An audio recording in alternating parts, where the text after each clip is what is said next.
The Sound of Waves, Chapter 12. In this way, the spring had neared its end. It was still too early for the clusters of crinum lilies that bloomed in the cliffs on the eastern side of the island, but the fields were coloured here and there with various other flowers. The children were back in school again, and some of the women were already diving in the cold water for the seaweed called soft lace. As a consequence, there were now more houses that were empty during the daytime, doors unlocked, windows open. Bees entered these empty houses freely, flew about in them lonesomely, and were often startled upon running headlong into a mirror. Shinji, not clever at scheming, had been able to discover no way to meet Hatsu. Although their meetings before had been few and far between, still the happy anticipation of their next meeting had made the waiting bearable. But now that he knew there could be no next meeting, his longing to see her became even stronger. And yet the promise he had given Jokichi not to loaf made it impossible for him to take even a day off from fishing. So there was nothing for him to do every night after he returned from fishing, but to wait until the streets were empty and then prowl about the neighbourhood of Hatsu's house. Sometimes an upstairs window would be thrown open and Hatsu would look out. Except on those lucky occasions when the moon was shining just right, her face was lost in the shadows.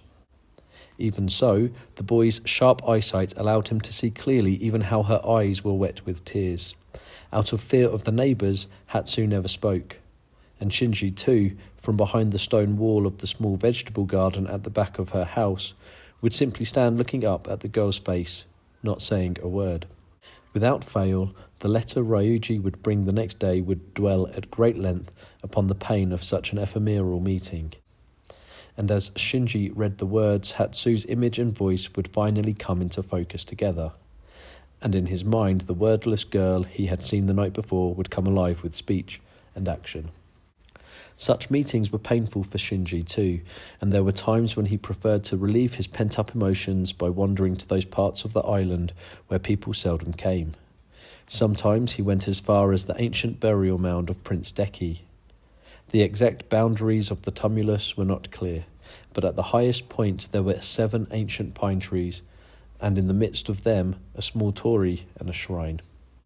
The legend of Prince Deki was vague. Nothing was known even about the origins of his strange name.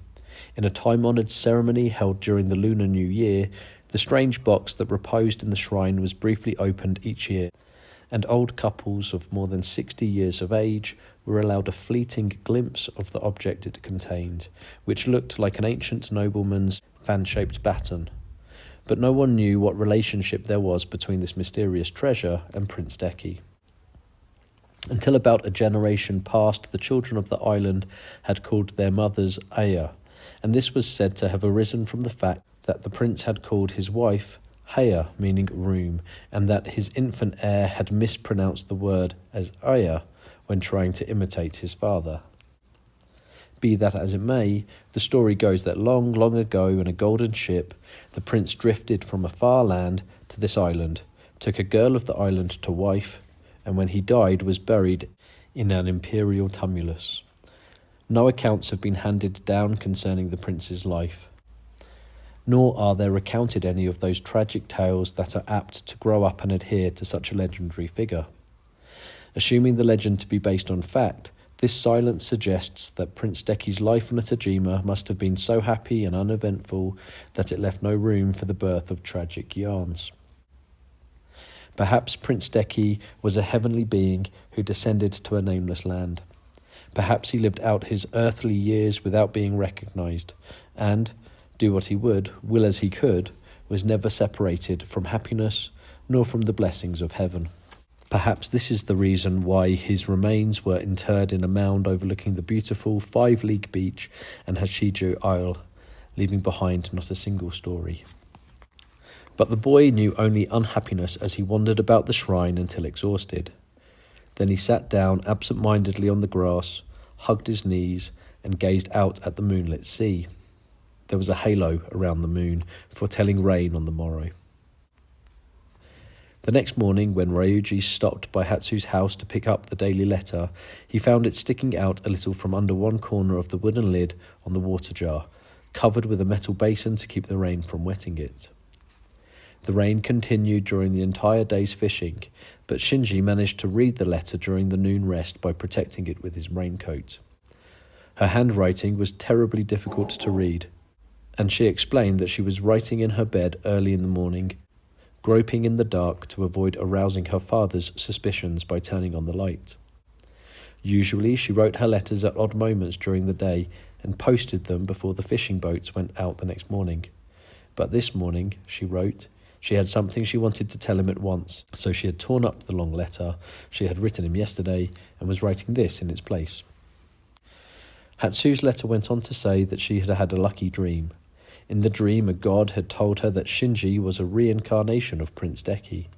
Then they had been happily married and had had a jewel-like child. Shinji knew that Hatsu couldn't have known about his visit to Prince Deki's tomb the night before. He was so struck by this uncanny happening that he decided to write Hatsu at length when he got home that night and tell her this amazing proof of her dream's deep meaning. Now that Shinji was working to support the family, it was no longer necessary for his mother to go diving when the water was still cold. So she had decided to wait until June to start diving. But she'd always been a hard worker, and now, as the weather became warm, she became dissatisfied, with nothing to do but the housework. Whenever she found herself unoccupied, she was apt to let herself become upset with all sorts of unnecessary worries. Her son's unhappiness was always on her mind. Shinji was now completely different from the person he'd been 3 months before. He was as taciturn as ever, but the youthful gaiety that had lighted up his face, even when he was silent, was now extinguished.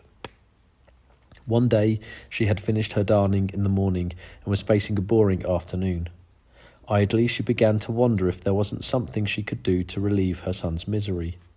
Theirs was not a sunny house, but over the roof of the next-door neighbour's go-down she could see the tranquil sky of late spring. Making up her mind, she left the house. She went directly to the breakwater and stood there watching the waves as they dashed themselves to pieces. Like her son, she too went to take counsel with the sea whenever she had something to think about. The breakwater was covered with the ropes of the octopus pots spread there to dry. The beach too, now almost empty of boats, was spread with drying nets. The mother caught sight of a lone butterfly that came flying capriciously from the outspread nets towards the breakwater. It was a large and beautiful black swallowtail. Perhaps the butterfly had come searching for some new and different flower here among the fishing tackle and sand and concrete. The fishermen's houses had no gardens worthy of the name, but only ragged flower beds along the narrow, stone-fenced paths, and the butterfly had apparently come to the beach, disgusted with their niggling blossoms. Beyond the breakwater, the waves were always churning up the bottom of the sea, and the water was a muddy yellow-green. And as the waves rolled in, the muddiness was chopped into patterns of tossing bamboo leaves. Presently, the mother saw the butterfly take off from the breakwater and fly close to the surface of the muddy water. There it seemed to rest its wings a moment, and then it soared high into the air again. What a strange butterfly, she told herself. It's imitating a seagull. And at the thought, her attention became riveted upon the butterfly. Soaring high, the butterfly was trying to fly away from the island, directly into the sea breeze. Mild though it seemed, the breeze tore at the butterfly's tender wings. In spite of it, however, the butterfly, high in the air, finally got clear of the island. The mother stared until it was only a black speck against the dazzling sky. For a long time, the butterfly continued to flutter there in one corner of her field of vision, and then, flying low and hesitantly over the surface of the water, it returned to the breakwater, bewitched by the wideness and glitter of the sea. Doubtless driven to despair by the way the next island looked so close and was yet so far. The butterfly added what appeared to be the shadow of a large knot to the shadow made by one of the drying ropes, and rested its wings.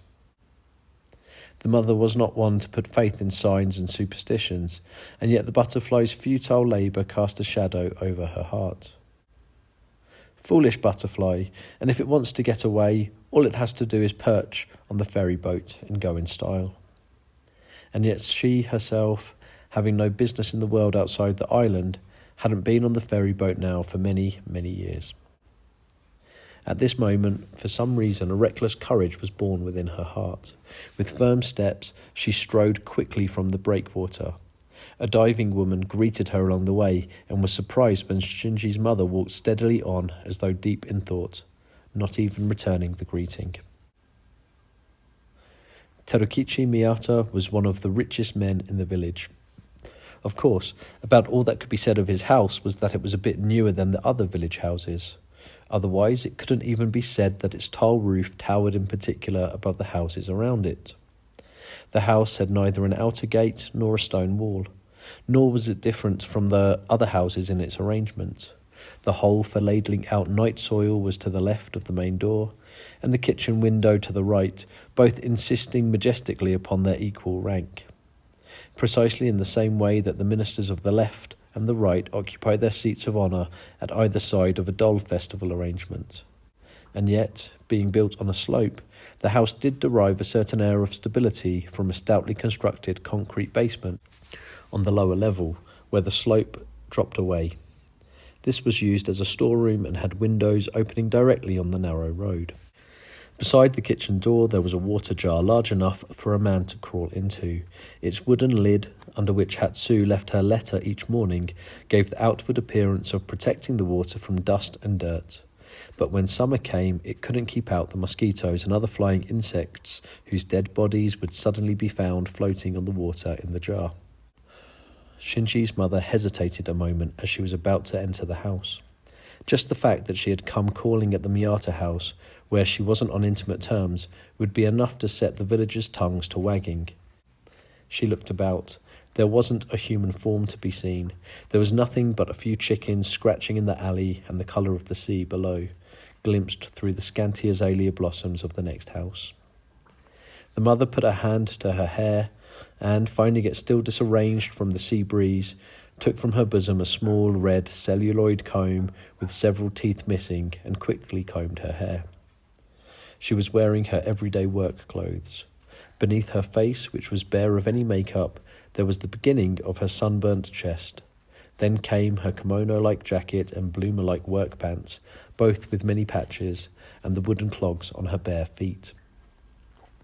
Her toes had been toughened by the repeated cuts and bruises they had received from the diving women's customary ways of kicking off against the floor of the sea when ready to surface, and the nails were thick and badly twisted.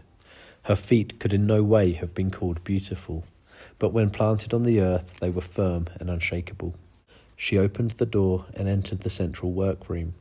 Several pairs of clogs had been taken off and dropped pell-mell on the earthen floor, one lying upside down. A pair with red thongs seemed to have just returned from a trip to the sea. Wet sand in the shape of footprints was still clinging to the surface of each clog. The house was filled with silence, and the odour of the toilet floated on the air. The rooms opening off the earthen floor were dark, but sunlight was streaming in through a window somewhere at the back of the house and had spread a bright patch, like a saffron-coloured wrapping cloth, in the middle of the floor of one of the farther rooms. "Good day," the mother called. She waited a while. There was no answer. She called again. Hatsu came down the ladder-like steps at the side of the earth-floored room. "Why, Auntie," she said. She was wearing quiet coloured work pants and her hair was tied with a yellow ribbon. "That's a pretty ribbon," the mother complimented her. As she spoke, she made a thorough inspection of this girl for whom her son was so lovesick. It may have been her imagination, but Hatsu's face seemed a little haggard, her complexion a little pale, and because of this her black eyes, clear and shining, seemed all the more prominent. Becoming aware of the other's scrutiny, Hatsu blushed. The mother was firm in her courage. She would meet Terukichi, champion her son's innocence, lay bare her heart and get the two married. The only solution to the situation was for the two parents to talk it over face to face. "Is your father at home?" "Yes, he is." "I've something to talk over with him. Will you please tell him so?" "Just a minute." Hatsu climbed the stairs, an uneasy expression on her face. The mother took a seat on the step leading up from the earthen room into the house proper. She waited a long time, wishing she had brought cigarettes with her. and as she waited her courage drooped. She began to realise what folly her imagination had led her into. The stairs creaked softly as Hatsu started down, but she didn't come all the way. She called from mid-stairs, seeming to bend her body slightly. The stairs were dark and her face could not be seen clearly as she looked down. Father says he won't see you." "He won't see me?" "That's right, but..." With this reply, the mother's courage was utterly crushed, and her feeling of humiliation spurred her to a fit of passion. In a flash she recalled her long life of sweat and toil, all the hardships she had faced as a widow.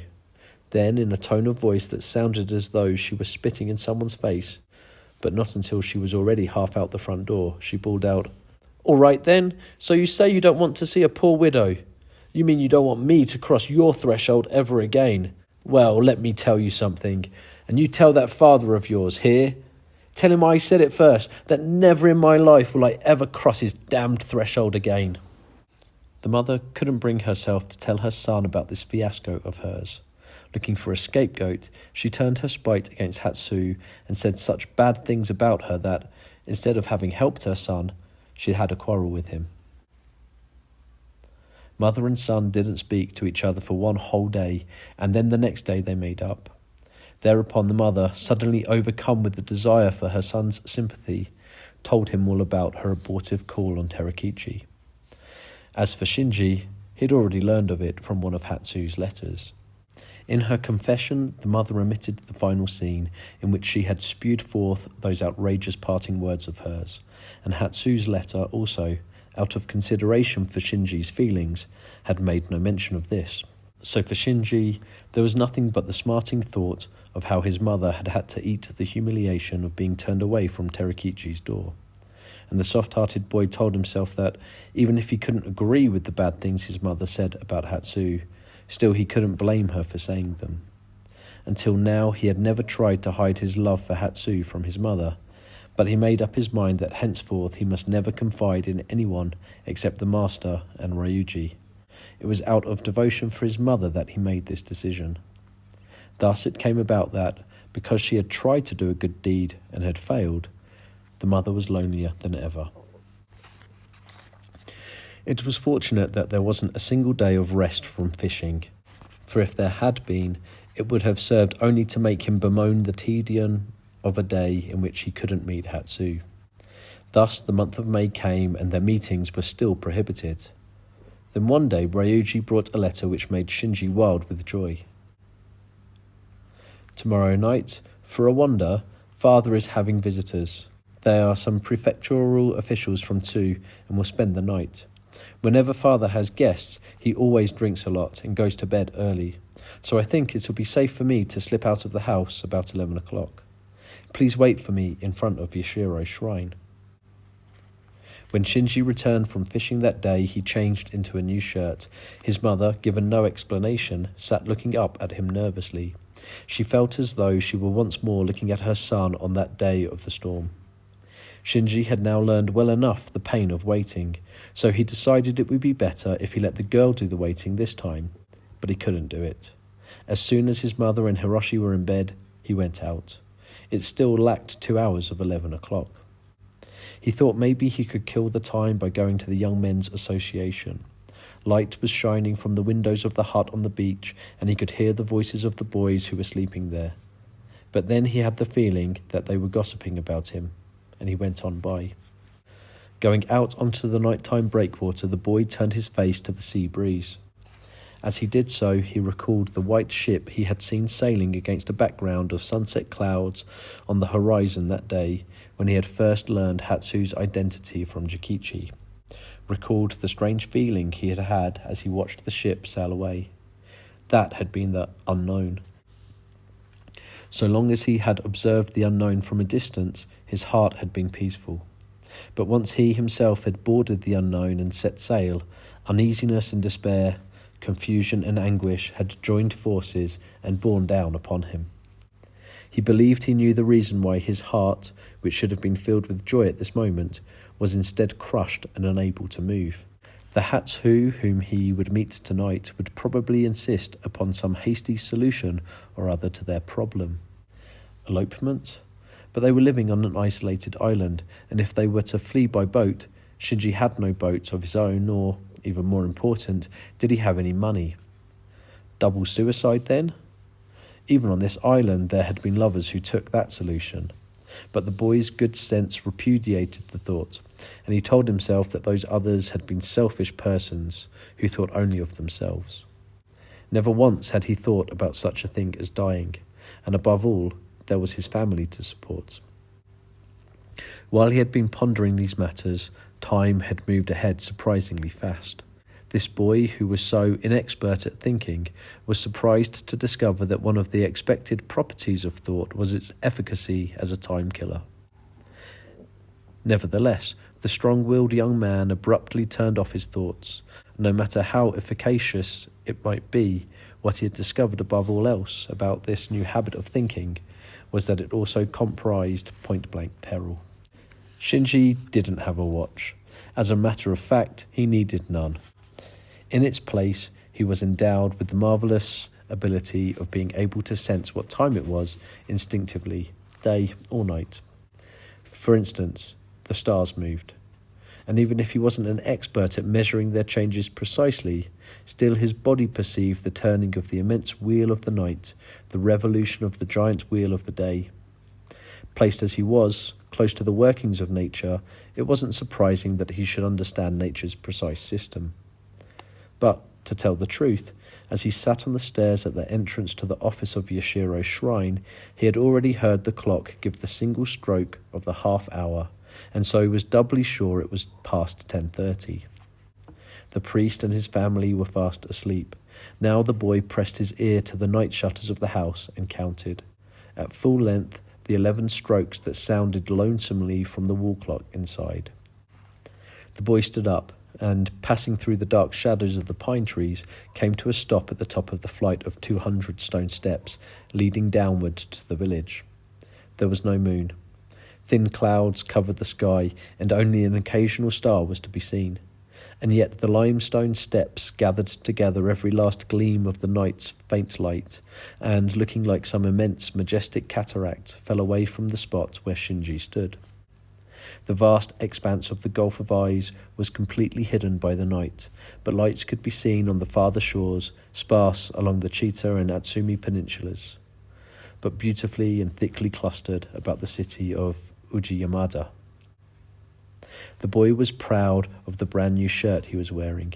He felt sure that its unparalleled whiteness would immediately catch the eye even from the bottommost of the 200 steps.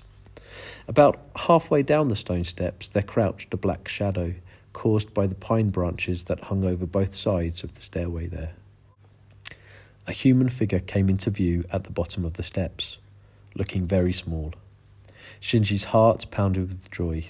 The sound of the wooden clogs running determinedly up the steps echoed with a loudness out of all proportion to the smallness of the figure. The footsteps sounded tireless.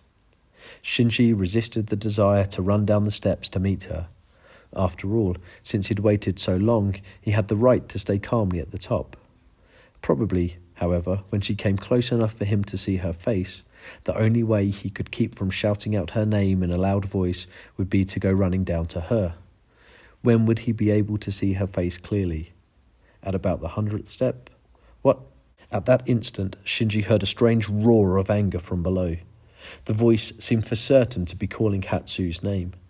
Hatsu came to an abrupt halt on the 100th step, which was slightly wider than the others. He could see her breast moving. Her father came out of the shadows where he'd been hiding. He caught his daughter by the wrist, and Shinji watched them exchange a few violent words. He stood motionless at the top of the steps as though bound there. Terukichi never once so much as glanced in Shinji's direction. Still holding his daughter's wrist, he started down the steps. Not knowing what he ought to do and feeling as though even his head was half paralyzed, the boy continued to stand in the same motionless posture, like a sentinel at the top of the stone steps. The figures of the father and daughter reached the bottom of the steps, turned to the right, and disappeared from view.